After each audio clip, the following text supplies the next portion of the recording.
오늘 이제 주제 이슈는요. 네. 뉴스 과연 중립이어야 되는가 아니면 어떤 그 성향을 드러내도 되는가라는 부분입니다.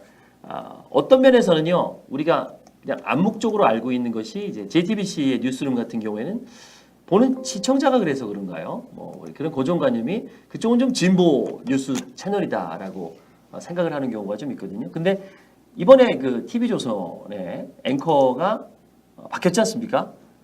전원책 씨로 바뀌면서 야 그렇게 되면 그분은 나에 드러내놓고 나는 보수다라고 말씀하는 분인데 그러면 그 채널의 뉴스는 이제 보수 성향으로 가는 거 아닌가 이런 또 생각을 하게 되면 그럼 뉴스는 과연 뭐냐 이렇게 색깔을 드러내도 되는가 라는 부분들 물론 신문 같은 경우에는 한겨레 신문은 좀 진보라고 우리는 알고 있어요. 뭐 본인들은 어떻게 얘기할지 모르겠지만 그 얘기를 좀 나눠보고 싶은데. 네, 그렇죠. 원장님은 어떻게 생각했어요? 뉴스가 공정이라고 해야 되잖아요. 뉴스가 공정해야 되잖아요. 저는 그렇게 배웠어요. 네. 뉴스는 공정해야 된다. 네, 그죠. 예. 그 공정이 공정의 뜻이 뭐냐 이거야. 보수의 색깔도 안 띄고 네. 진보의 색깔도 안 띄는 그러니까 그것이 중립이어야 된다고 전 배웠어요. 네, 근데 지금 네. 아닌 것 같기도 하고 네, 지금 분위기가. 네. 그래서 혼란이 좀 옵니다. 네, 저는 그런 생각이 들더라고요. 중립이라는 게 사실 존재할 수 있을까? 중립이라는 거는 진실이라는 건데 진실이라는 거는 신만이 하나님만이 아시는 게 아닌가.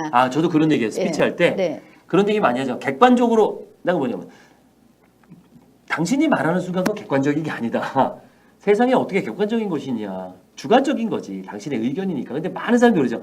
객관적으로 봤을 때. 근데 그건 없는 것 같은데. 그런 의미네요. 그죠? 네, 저는 그렇게 생각해요. 그 뉴스라는 것이 어떤 사건이 일어난 거잖아요. 네. 이 사건에서 전달하는 그 방향성이 있을 거 아니에요. 나는 방향이 없고 사실 그대로 전달한다고 할 때 그 사실 그대로가 전달할 수 있는 게 사실 인간으로서 가능하냐는 거죠. 네. 예, 그래서 저는 그게 불가능하다고 생각돼요. 그래서 사실 그 우리가 그 말하는 객관성을 담보하기가 굉장히 어렵고 오히려 저는 예를 들어서 JTBC 같이 누가 봐도 더 진보 색깔이 들고 있다면 내가 진보적인 입장에서 오늘에 일어났던 이 사건은 나는 이렇게 생각하고 이렇게 정보를 딜리버리하고 이렇게 하겠습니다. 여기에 대해서 어떤 의견이 있습니까? 이러한 것이 뉴스의 요즘의 기능이 아닐까. 예전처럼 뭐 우리가 군사 독재 시대도 아니고 네. 또 뭐 독일의 히틀러 시대도 아니고 북한처럼 그런 김정은이 같이 그런 시대에 살고 있지 않잖아요. 네네네. 너무나 다양한 의견을 갖고 있잖아요. 그래서 저는 많은 분이 이런 이야기 할 때 어떻게 원장님 생각하세요? 이렇게 우리가 통합이 돼야 된다. 나라가 뭐 통합이 돼야 된다. 의견이 지금 너무 서로 다르다. 네, 분열이다. 통합이 이거 어떻게 생각하세요? 좋은 얘기 같긴 해요. 좀 이렇게 그 좀 국론이 좀 하나로 모여가지고 통합이 돼가지고 그 좋은 얘기 같긴 한데 또 다양성이라는 부분에서는 그것도 위험한 거죠. 그렇죠. 모든 사람이 한쪽만 바라본다는 네. 거는. 그래서 저는 그런 이야기를 들을 때 국론이 하나가 되어야 된다. 그게 아니라 다양한 의견이 다양하게 말할 수 있도록 돼야 된다. 그리고 나와 다른 의견도 가치를 두고 존중해야 된다. 이런 다양성 시대로 가고 있지. 통일 하나의 목소리 이거는 불가능한 시대라고는 생각이 듭니다. 그래서 지금 제가 오늘 전원책 변호사께서 전원책 변호사 아시죠? 잘 알죠. 네. 예. 설전에서 엄청 뜨셨고요. 만나보신 적은 있나요? 개인적으로 만난 적은 없습니다. 없죠. 설전하시면서 굉장히 많이 이제 인기도 올랐다가 뭐 그렇죠. 저 대선 토론 가가지고 맞아. 완전히 망가졌다가 맞아. 하여튼 뭐 롤러코스터를 많이 타셨더라고. 그분이 이제 설전을 그만두시고 네.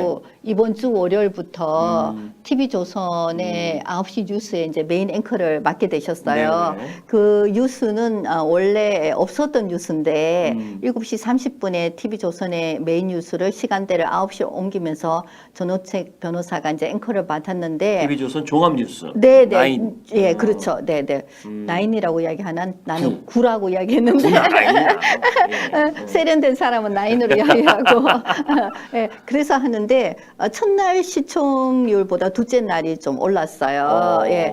보니까 1.212%였다가 네. 그 다음 날이 꽤 많이 올랐네요. 1.465%면 네, 네, 0.1%포인트 네, 많이 오른 거예요. 예. 그런데 이제 제가 말씀드리고 싶은 거는 네. 여기서 시청률이 올랐는 것, 뭐 앞으로 더 추이를 네. 더 지켜봐야 되겠지만 며칠 안 되어서 하지만 이 전원책 변호사께서 앵커가 되면서 TV조선 이렇게 옮기면서 말씀하신 것이 제가 굉장히 귀담아 듣는 게 하나 있었는데 보수의 가치를 지키는 뭐 반영하는 그런 뉴스 스탠드를 잊지 않겠다고 하셨어요. 네. 그래서 저는 개인 성향적으로 뭐 보수를 지지하고 이런 것은 아니지만 뭐 좀 더 진보적이라고 할까? 저 어떤 뭐 잘 모르겠지만 이게 어쨌든 보수가 반드시 맞다고 생각하는 그런 개인적인 성향은 안 갖고 있어요. 네. 근데 제가 말씀을 드리는 거는 JTBC 뉴스룸이 진보라는 우리 어떤 축에서 네. 보도를 잘하고 있다면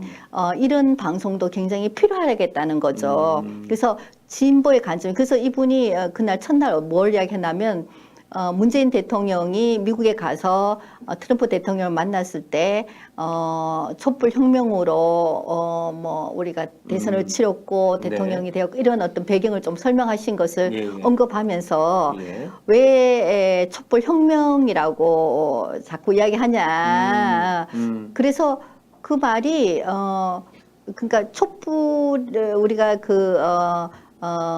박근혜 전 대통령의 잘못된 그 국정농단 사건 최순실과 그것에 대해서 여러 국민들이 분노하고 그래서 우리가 대통령이 내려왔고 또 감옥에 가게 되고 또 새 대통령이 선출된 이 과정을 어떤 쪽에서는 혁명이라고 지칭하고 어떤 쪽에서는 혁명이라는 단어는 좀 더 가격하고 좀 그렇게 계속 쓰기에는 맞지 않는 단어가 아니냐는 그런 지적을 했을 때 이 계속 쓰는 쪽에서의 어떤 견해도 일리가 있겠지만 그렇지 반대하는 쪽의 견해도 일리가 있을 수 있잖아요. 서로 다른 의견이잖아요. 내가 무엇을 지지하느냐는 관두고라도 그래서 서로 다른 의견, 동일한 사건에 대해서 서로 다른 의견을 내는 그러한 것이 굉장히 필요한데 그것이 토론 프로그램이어야 되지 뉴스가 되겠느냐 했을 때 사람들이 좀 반감이 있을 수 있죠. 그럴 수 있겠네요. 기존에 우리가 알고 있는 그 뉴스에 대한 뭐 공정성이라든가 뭐 이런 부분들을 생각했는데요.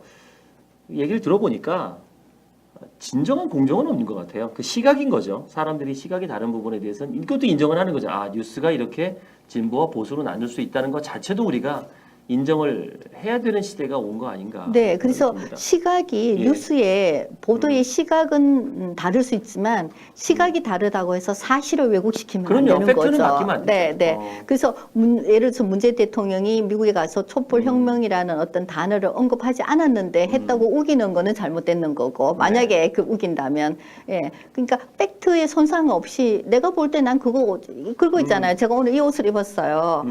이 옷을 입은 것은 사실이에요. 사실이죠. 근데 이 옷을 입은 제 모습을 좋아하는 사람도 있고 싫어하는 사람도 있는 거예요. 멋있다, 별로다. 네, 뭐 아니면 여기다가 뭐 뭘 하나 더 했어야지. 그렇죠. 이건 누구나 할 수 있는 의견이죠. 내 의견이니까. 의견이니까. 그래서 그게 그런 의견이 있을 수 있다는 거죠. 그리고 국민들이 너무 다양하게 되었기 때문에 중립이라는 건 누구를 두고 중립을 지켜야 되냐는 거죠. 여기에서. 그래서 예전에는 중립이 가능했습니다.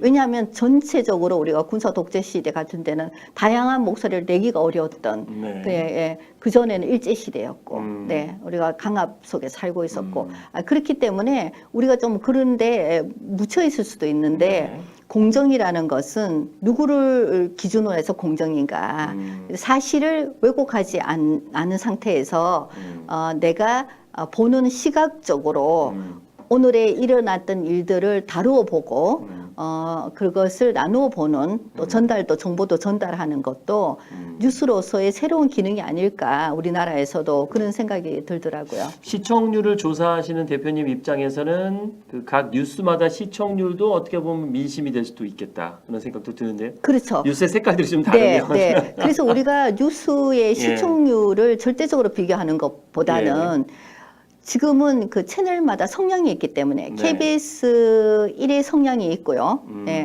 JTBC 뉴스룸의 성향이 있고요. 그렇습니다. 네. 그리고 종편의 성향이 있고, 네, 있고 또 YTN의 성향이 있고 연합뉴스의 성향이 있어요. 그러니까 그 채널이 가지는 성향을 이해하고 그 뉴스의 시청률을 이해하지 않 반드시 이해를 해야 된다. 저는 그렇게 말씀을 드리고 싶습니다. 그냥 절대적으로 동일한 기준보다는 그렇죠. 서로 뒤에 있는 백그라운드가 다르다는 거죠. 예.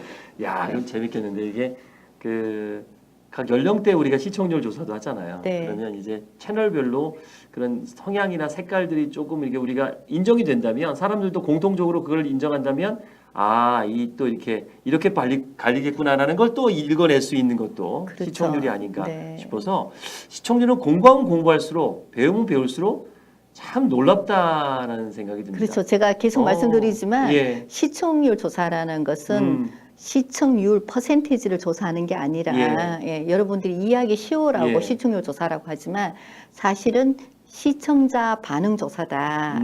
어제 있었던 방송, 오늘 있었던 방송에 대한 여러 콘텐츠, 다양한 뭐 빅뱅도 나오고, 뭐 가수 이효리로 나오고, 이미자 씨도 나오고, 같은 TV 수상기 안에 너무나 다양한 가치가 나오고, 뉴스가 나오고, 드라마가 나오고, 사극이 나오고, 판타지가 나오고, 다 이런 다양한 속에서 시청자들은, 국민들은 TV 수상기 앞에서 어떻게 반응하고, 무엇을 좋아하고, 무엇을 불편해하고, 그런 것들을 알 수 있는 조사죠.